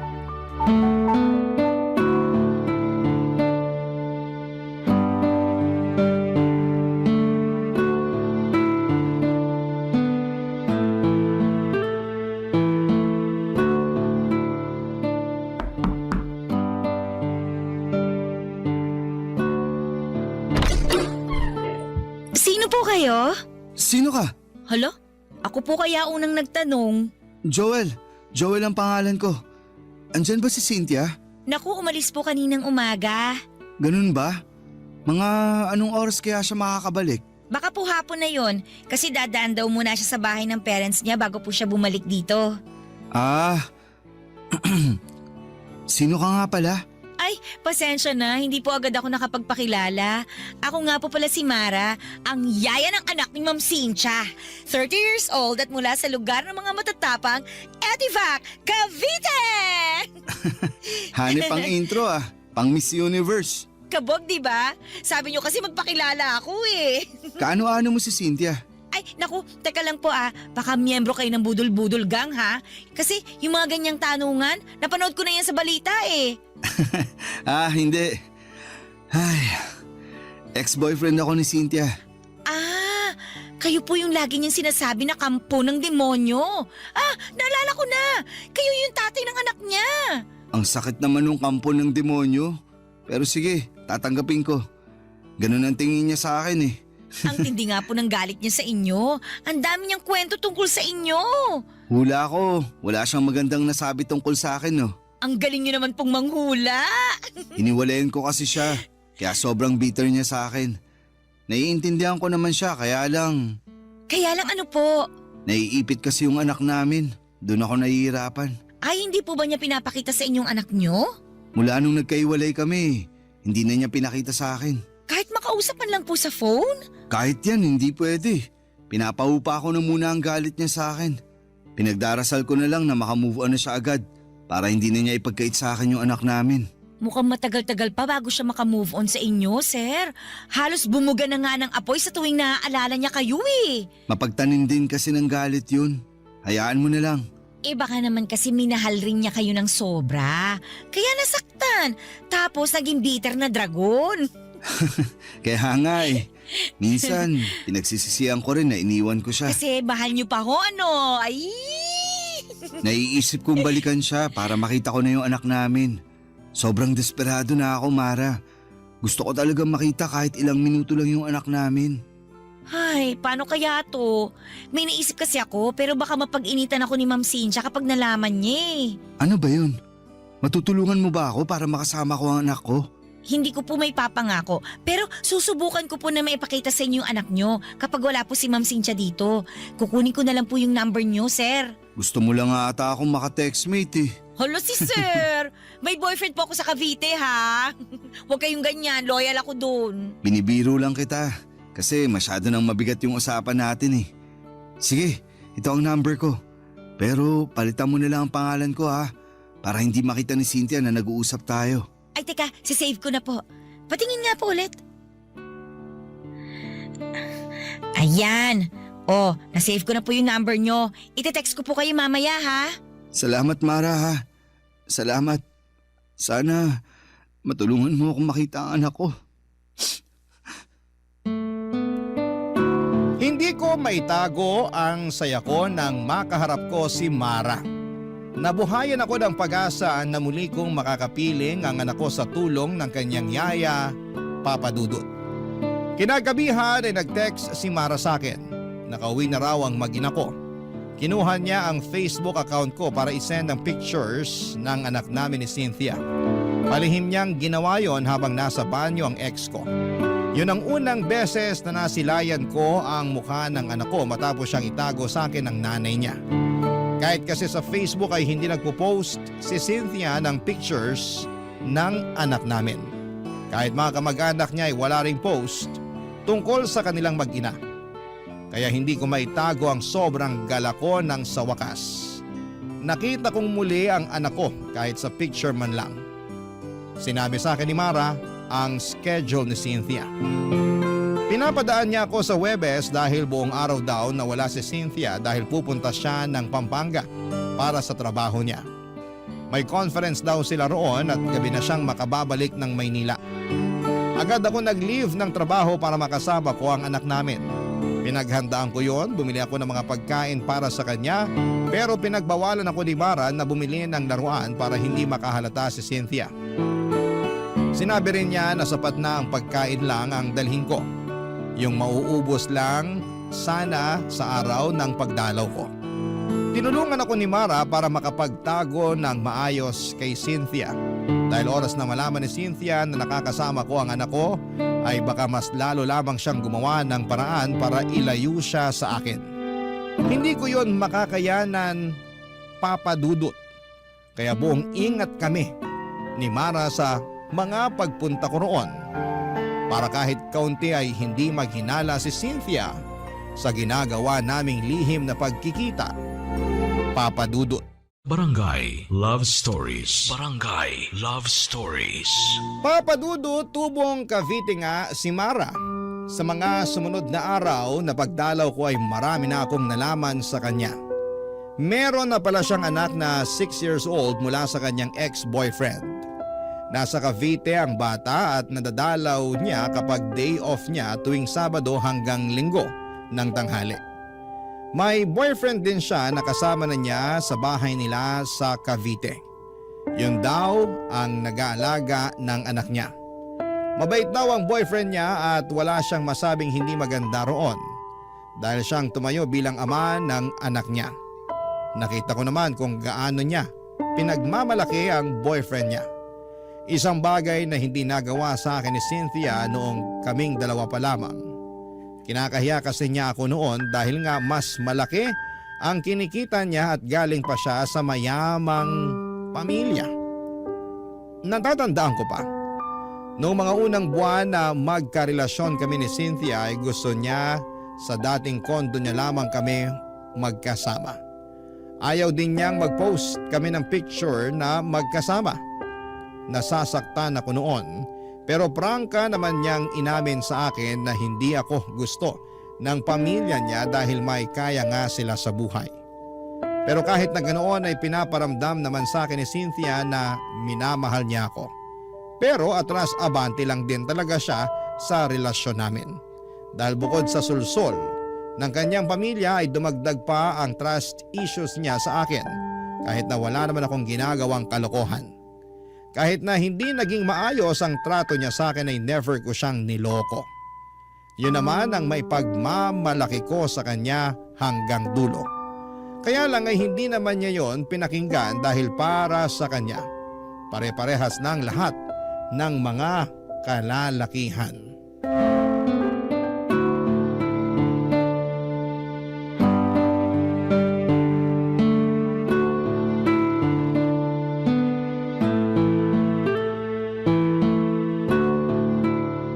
Pinagod niyo po yung anak niyo, sir.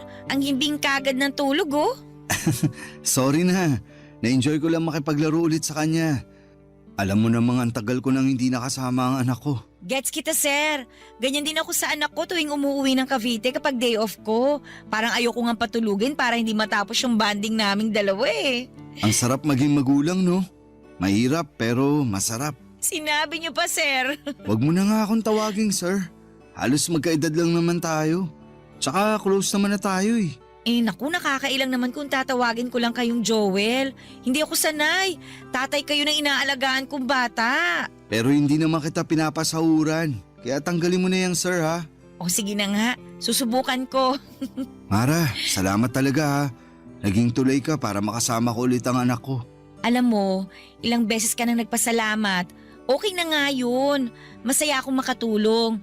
Tsaka kailangan talaga ng bata na makasama din ang tatay niya. Sana ganyan din ang mindset ni Cynthia.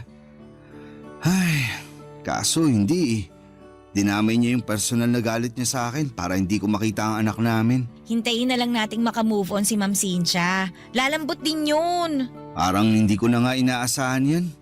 Yung ex nga niya bago ako, hanggang ngayon sinusumpa pa rin niya. May mga ganong tao lang po talaga, mapagtanim ng galit. Kahit maliliit na pagkakamali, hindi niya kayang patawarin. Isang beses, alam mo ba, nakalimutan ko lang siyang batiin para sa mansari namin. Aba, hindi na niya yun pinalagpas. Lagi niyang sinusumbat. Kaya wala raw akong pakialam sa relasyon namin. Eh isang beses lang naman nangyari yun. Eh teka, may ganyang experience din ako kay Ma'am Cynthia. Minsan, nakalimutan ko ilabas yung basura. Ayun, mula noon may trust issues na siya sa akin. Halos oras-oras bago matulog, pinapaalala niya sa akin yung basura. Kahit hindi naman na naulit yun. Pero wala na siyang tiwala sa akin. Ang sabi niya, mauulit pa raw yung pagkalimot ko. Aabangan daw niya yun at ipamumukha niya sa akin. Ganyan nga siya. Gusto niyang mapatunayan lagi na tama siya. Kaya babantayin niya lahat ng galaw mo para makahanap ng butas. Gusto niyang may paglaban na hindi siya nagkakamali ng iniisip tungkol sa'yo. Ay, nakakapagod yun. Buti nga natiis niyo eh. Ikaw din naman, natiis mo siya. Wala naman po akong choice kundi magtiis. Malaki kasi ang pasahod niya sa akin eh. Hindi naman alagain yung anak niyo. Si Ma'am Cynthia na lang talaga yung kailangan kong pagpasensyahan. Sana balang araw, ma-realize niya yung ugali niyang ganun. Mauubusan talaga siya ng taong iintindi at magtitiis sa kanya kapag hindi pa siya nagbago. Matanong ko lang, Joel. Wala ka na bang nararamdaman na pagmamahal sa kanya? Mahal ko pa naman siya. Hindi naman yun agad-agad na nawawala. Napagod lang talaga ako nun kaya ako nakipaghiwalay. Pero andun pa rin yung love ko sa kanya. Huwag mong sasabihin ha, papalakpak na naman ang pride nun kapag nalaman niya. Naku, ayoko na rin kayo magkabalikan dalawa. Ha? Bakit naman? Kasi kapag pinag-uusapan natin siya, ramdam ko yung lungkot at stress sa'yo. Pero kita ko pa naman sa mga mata mo na may feelings ka pa rin naman sa kanya. At okay lang yun. Hindi naman basta-bastang nawawala yun eh. Nanay kasi siya ng anak mo. Salamat sa pag-intindi ha. Sobrang bigat lang kasi talaga ng pinagdaanan ko sa kanya. Siya ang pinakaminahal ko sa lahat ng mga nakarelasyon ko. Pero siya yung pinakamasakit na lesson na dumating sa buhay ko. Takot ka na siguro magmahal ulit ano? Ay, Joel! Kailangan mo nang umalis! Tumatawag si Ma'am Cynthia! Mukhang pauwi na to!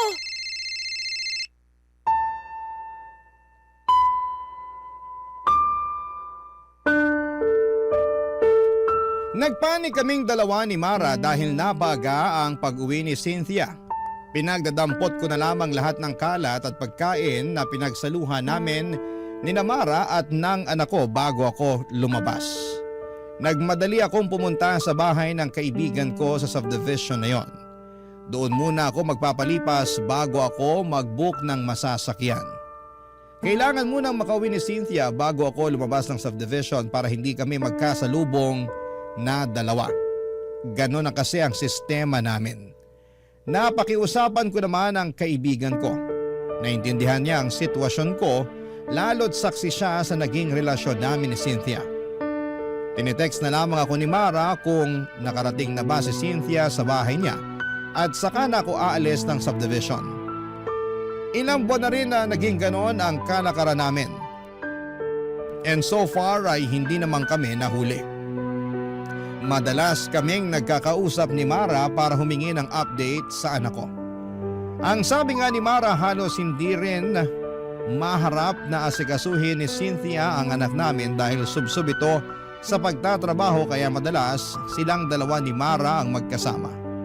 Laging nagkukulong si Mara at ang anak ko sa kwarto niya at doon nagvi-video call kami ng palihim. Habang naglalaro ang anak ko, naka-on lang ang video para makita ko siya.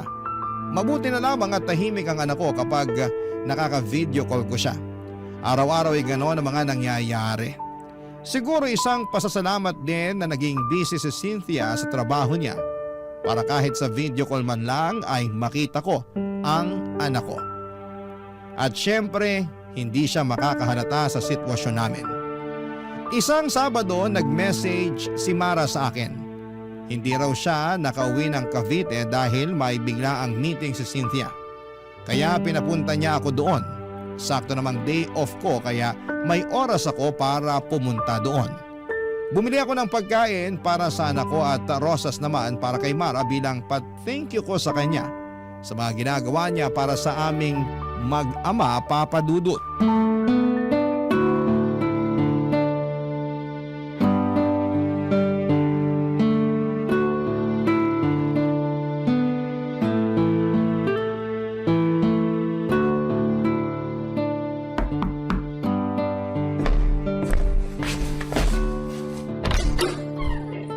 Joel, pasok ka na. Sakto, kaalis lang din ni Ma'am Cynthia. Hindi ka na nga ako mapaaga ng dating eh. Nag-shortcut ba naman yung taxing nasakyan ko kanina? Kinabahan tuloy ako na magpang-abot kami ni Cynthia. Hindi talaga kayo pinagtatagpo ni Ma'am Cynthia. Ayos na yun. Sana palagi na lang umahin ng tadhana sa akin. Bumili nga pala ako ng rosas para sa'yo. Ito. Nako, nag-abala ka pa. Sana dinagdag mo na lang sa pambili ng pagkain ng anak mo. Nakabili na ako ng pagkain niya. Sakto na to para sa kanya. Dinagdagan ko pa nga para maibigay ka sa anak mo kapag umuwi ka sa inyo sa Cavite. Thank you tulog pa pala yung anak mo. Gusto mo ba gisingin ko na? Ay, wag! Hayaan mong makapahinga siya. Magkwentuhan na lang muna tayo habang tulog pa siya. Kumusta ka? Ayos lang. Parang malungkot ka. Dahil ba hindi ka nakauwi sa Cavite ngayong day off mo? Mabuti ngang hindi ako umuwi dun ngayon. Ha? Bakit naman? Ano ba nangyayari? Magkwento ka, makikinig ako. Wala to. Ayos lang ako. Gusto mo ng kape? Magtitimpla ako. Sige, para mas sumarap ang kwentuhan natin tungkol dyan sa pinagdadaanan mo. Ayos nga lang ako, Joel. Huwag mo na ako intindihin. Gusto kong makabawi sa'yo sa lahat ng tinulong mo sa akin. Kung makakabawi ako sa pakikinig, andito ako. 2 tenga, nakasanla sa'yo. Ang kulit mo ah. Okay nga lang ako. Kahit sinasabi mong okay ka, halata naman sa mga mata mong hindi. Eh di tama nga ako. Ay, ano ba nangyari? Kasi nakikipag-iwalay na sa akin yung boyfriend ko eh. Sabi niya, hindi na raw niya kaya na 1 beses lang sa 1 linggo kami magkita. Natatakot daw siya na baka may makilala ako dito sa Maynila. Napipili niya ako kung trabaho ko raw o siya. Anong sinabi mo? Sabi ko pag-iisipan ko. So may chance na iwan mo ang trabaho mo rito para sa kanya? Oo, kasi mahal niya yung anak ko eh. Mabait naman siya. Mahal mo ba? Parang. Hindi mo naman pala mahal pero bakit nagstay ka sa kanya? Kasi bihira na lang yung maayos na karelasyon ngayon eh. Maswerte ako na nakilala ko siya kasi minahal niya ako tapos damay pa yung anak ko. Naiintindihan kita. Nakakalungkot lang kung sakaling pipiliin mong iwan tong trabaho mo para sa kanya. Hindi pa naman ako sigurado sa magiging desisyon ko. Gusto ko pa rin naman tong trabaho ko. Lalo na't napamahal na rin sa akin yung anak niyo ni Ma'am Cynthia. Salamat ha. Bilang magulang, masarap sa pandinig yung sinabi mo. Napakaswerte ng boyfriend mo sa'yo. Sana lang huwag kanyang i-pressure na mamili. May karapatan ka pa rin namang magdesisyon para sa sarili mo. Thank you ah.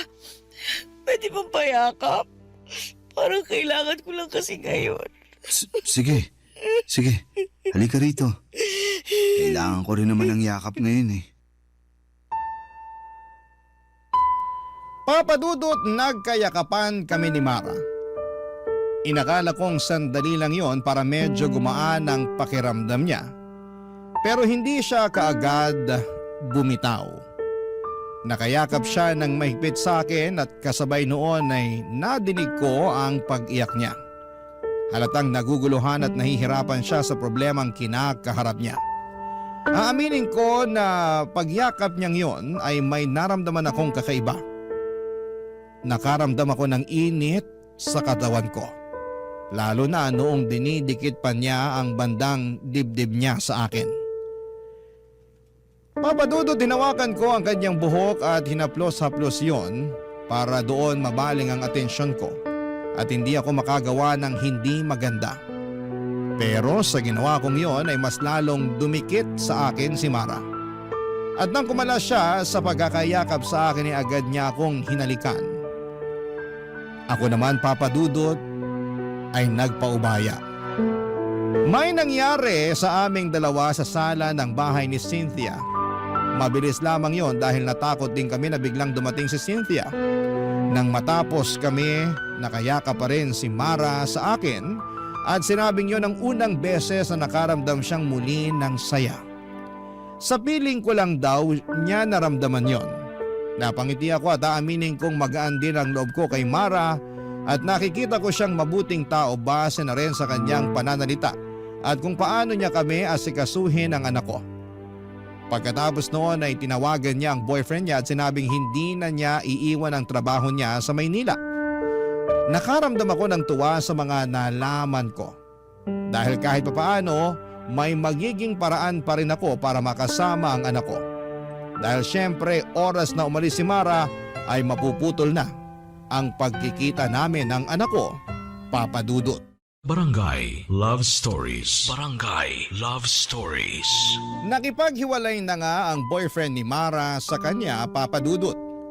Mabilis lang naman yung tinanggap ni Mara dahil alam niyang hindi naman niya mahal ang lalaking yon. Alam niyang nadaan lamang siya sa kabutihan nito at sa ipinakita niyang pagmamahal sa anak niya. Doon na kami malayang nagkaroon ng lihim na relasyon. Yun nga lang ay nilihim namin ang lahat ng yon hanggat hindi pa natatanggap ni Cynthia ang hiwalayan naming dalawa. Hindi ko pwedeng sabihin sa iba ang namamagitan sa pagitan namin ni Mara. Alam kong mas lalo lang magtatanim ng sama ng loob sa akin si Cynthia kapag nalaman niyang kasambahay niyang pinatos ko. Naintindihan naman yon ni Mara at sinabi sa akin na walang problema sa kanya kung patago muna kami. Dahil alam niya ang ugali ng ex-girlfriend ko. Napadalas na ang pagpunta ko kina Cynthia. Kahit andon si Cynthia ay nagagawa ko pa rin makipagkita kay Mara. Doon nga lang kami sa bahay ng kaibigan ko nagtatagpo kapag tulog na si Cynthia. Madalas nga, kapag dumadalaw na ako sa bahay ni Cynthia, hindi ko na halos nakakasama ang anak ko kasi mas madalas na kaming magkaharutan ni Mara. Nananabik din kasi ako sa feeling na merong nagmamahal sa akin. Pero hindi naman namin pinapabayaan ang anak ko ha, ikaklaro ko lang. Siyempre alam niyo naman na siguro yung pakiramdam ng mga unang buwan ng relasyon, hindi ba? Kumbaga nakaikot lang kayo sa mundo ng bawat isa at ini-enjoy ang lambingan at saya. Ganon ang nangyayari sa amin noon ni Mara. Nagkakaroon kami ng sariling mundo kung saan kaming dalawa lamang ang pwedeng makapunta at makakita.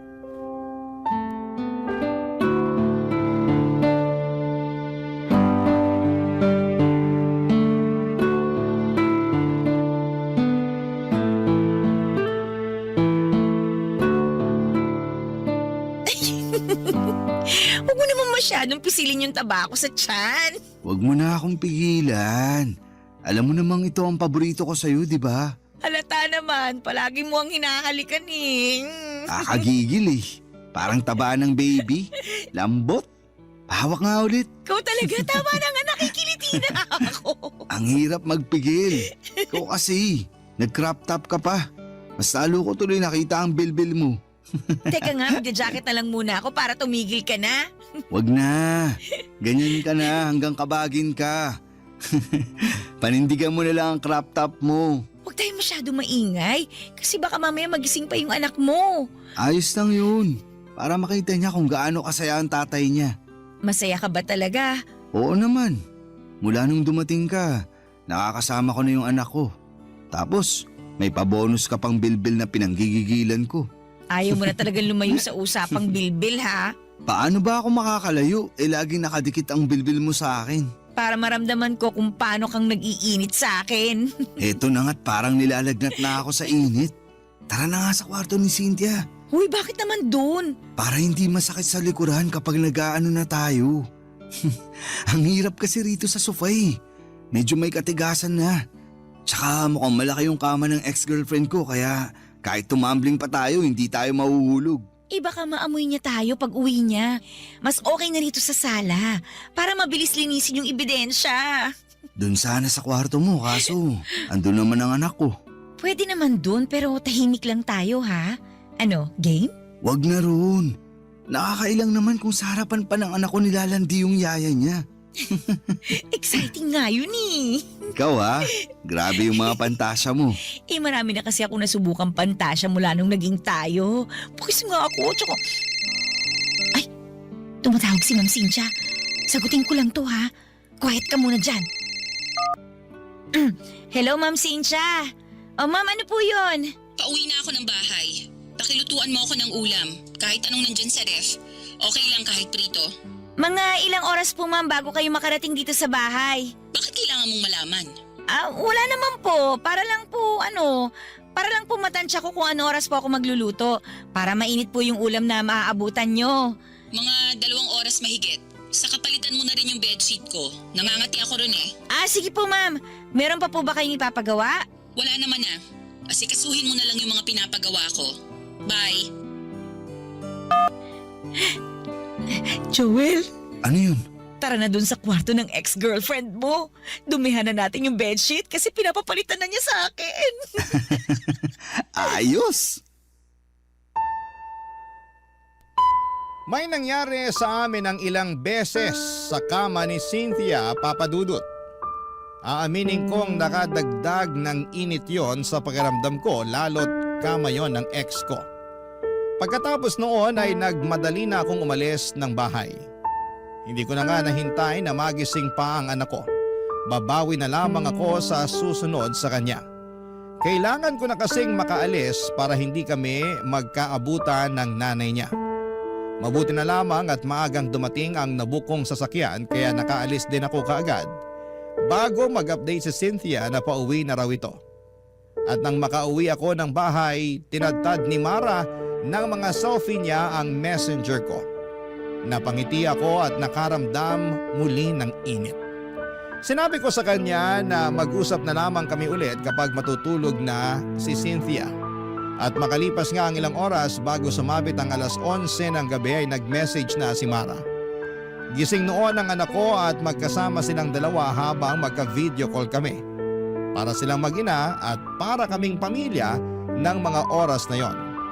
Nakapag-usap siguro kami ng mahigit 1 oras bago ko tinapos ang tawag. Para makapagpahinga na rin ang anak ko dahil alanganin na ang oras. Nag-chat na lamang ako kay Mara na sabihan niya ako kung kailan ulit ako makakadalaw. Mabilis naman siyang nag-reply at sinabing pwede na raw kaagad kinabukasan. May out of town meeting daw si Cynthia at madaling araw na ito makakauwi. Natuwa ako noon dahil mas mahaba ang oras na makakasama ko na si Mara at ang anak ko. Kaya naman natulog na ako kaagad para maaga akong makabili ng mga pagkain nilang dalawa sa pagdalaw ko, Papa Dudut.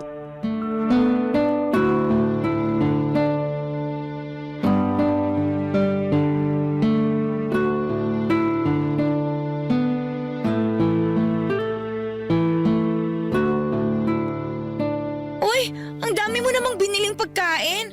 Gusto mo talagang kumapal pang bilbil ko, ha? Sakto lang yan para sa buong araw natin. Madaling araw pa talaga ang uwi ni Cynthia, di ba? Sabi nga niya baka bukas na raw ng tanghali ang uwi niya eh. Uy, ayos ah. Baka pwede pa ako makatulog dito nun. Para may experience ko namang matulog buong gabi kasama kayo ng anak ko. Gusto ko rin naman yun. Yaan mo, kapag lumamig na ang lahat, magagawa na natin yan. Sa ngayon, magtago lang muna tayo. Buti ka pa. Ang lawak ng pangunawa mo.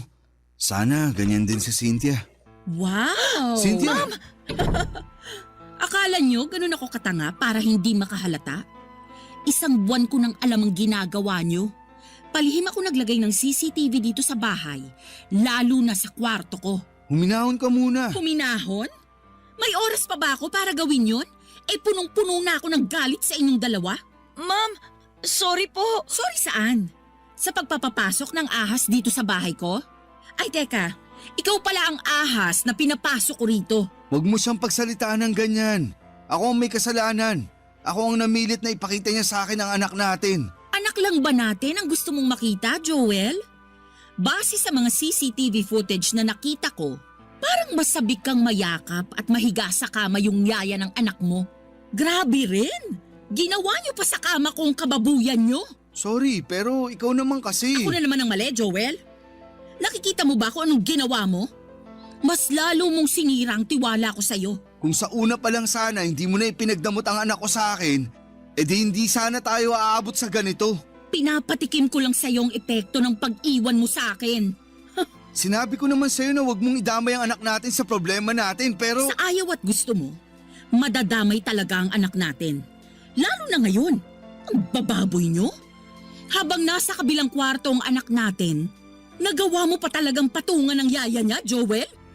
Anong klaseng pag-iisip ang meron ka? Bakit init ng katawan ang pinapairal mo? Kasalanan ko po, Ma'am Cynthia. Huwag niyo pong sisihin si Sir Joel. At ngayon, Sir Joel ang tawag mo sa kanya? Matapos kang maghubad sa harapan niya? Iba ka rin ha? Nagmamahalan lang po kaming dalawa. Walang masama sa ginagawa namin. Nagmamahalan? Walang masama? Sigurado ka? Habang wala ako sa bahay na to, pinagkatiwalaan kita, Mara. Ang biling ko sa'yo, wag na wag kang magpapapasok ng ibang tao. Pero sinunod mo ba yon? Hindi. Sabihin mo ngayon sa akin kung walang masama sa ginawa mong yon. Hindi mo na nirespeto ang bahay ko. At hindi mo rin ako nirespeto. Sorry po, ma'am. Hanggang sorry ka lang talaga, no? Tama na, Cynthia. Pag-usapan na lang natin to. Sige, pag-usapan natin to. Kasi ang dami ko nang naipon sa puso kong galit sa'yo eh. Baka sakaling gumaan kapag sinumbat ko na sa'yo lahat. Kapal ng mukha mo, Joel. Ang dami mong pagkukulang sa akin noon. Pero pinilit kong tanggapin ka. Kasi naniniwala ako na ikaw yung makakabuti para sa akin. Lalo na nung nabuntis mo ko. Pero anong ginawa mo? Nung time na gulong-gulo ko sa mga nararamdaman ko, iniwan mo ko. Pinabayaan mo ko. Hindi mo alam kung gaano kasakit sa akin na isipin yung future na hindi ka namin kasama ng anak mo. Hindi mo alam kung gaano kasakit sa akin na isipin na nagmamahal ka na ulit ng iba tapos makakalimutan mo na kaming mag-ina. Hindi naman mangyayari yun. Nagkaiwalay tayo pero hindi naman ibig sabihin ipababayaan ko na kayo. Mag-ina ko pa rin kayo at parte na kayo ng buhay ko. Mahal kita, Cynthia. Kahit ano pang nangyari sa atin, hindi na yun magbabago. Kung mahal mo ko, piliin mo ko ngayon. Anong ibig mo sabihin? Kung gusto mo pang makita pa ang anak mo, ako ang pipiliin mo. Cynthia. Kami ng anak mo o ang katulong ko? Mamili ka.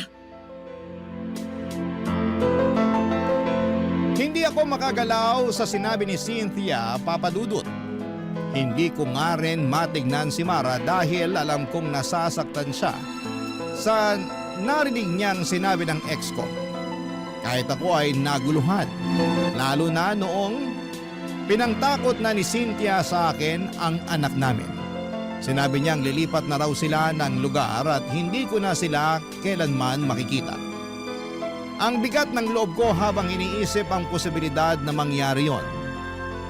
Nang hindi pa ako sumagot ay sinabi niyang pwede kaming magkabalikang dalawa, total ay mahal ko pa naman daw siya. Ayusin na lang daw namin at susubukan niyang baguhin kung ano man ang mga naging pagkakamali niya. Hindi pa rin ako nakapagsalita noon. Parehas kami ni Mara. Nang wala siyang makuhang sagot sa akin ay pinalis niya ako ng bahay. Pero bago niya ako paalisin, binigyan niya ako ng palugit na 1 buwan para pag-isipan kung sino ang pipiliin ko sa kanila ni Mara. Tahimik pa rin si Mara at kabado dahil anak ko na ang pinangsasangga ng nanay niya. Pinalis na rin ni Cynthia si Mara at umuwi muna si Mara sa Cavite at sinabi niyang hihintay na lamang niya kung anuman ang magiging desisyon ko. Sobrang hirap ng pinasok kong gulo. Sana ay matulungan niyo po ako. Oo, at may nararamdaman na ako para kay Mara. Nakikita ko siya bilang mabuting tao at mabuting karelasyon. Pero aaminin kong mas mahal ko pa rin si Cynthia. Pero ang hirap na makasama pa siya. Pero paano ang anak namin kung sakaling hindi ko siya piliin na balikan? Higit sa lahat ay anak ko na ang pinakagusto kong makasama. Pero tulad ko ay ipit din siya sa sitwasyon. Sana po ay matulungan niyo po ako. Ako ang inyong kabarangay forever, Joel. Barangay Love Stories. Barangay Love Stories. Nalilito pa rin sa life ang ating kabarangay. Ano kaya ang maipapayo mo sa kanya? Ibahagi mo yan sa ating comment section para mabasa rin niya. Nagustuhan ng iyong napakinggan? Ituloy yan via live stream sa www.gmanetwork.com/radio. In Mega Manila, 97.1. Forever!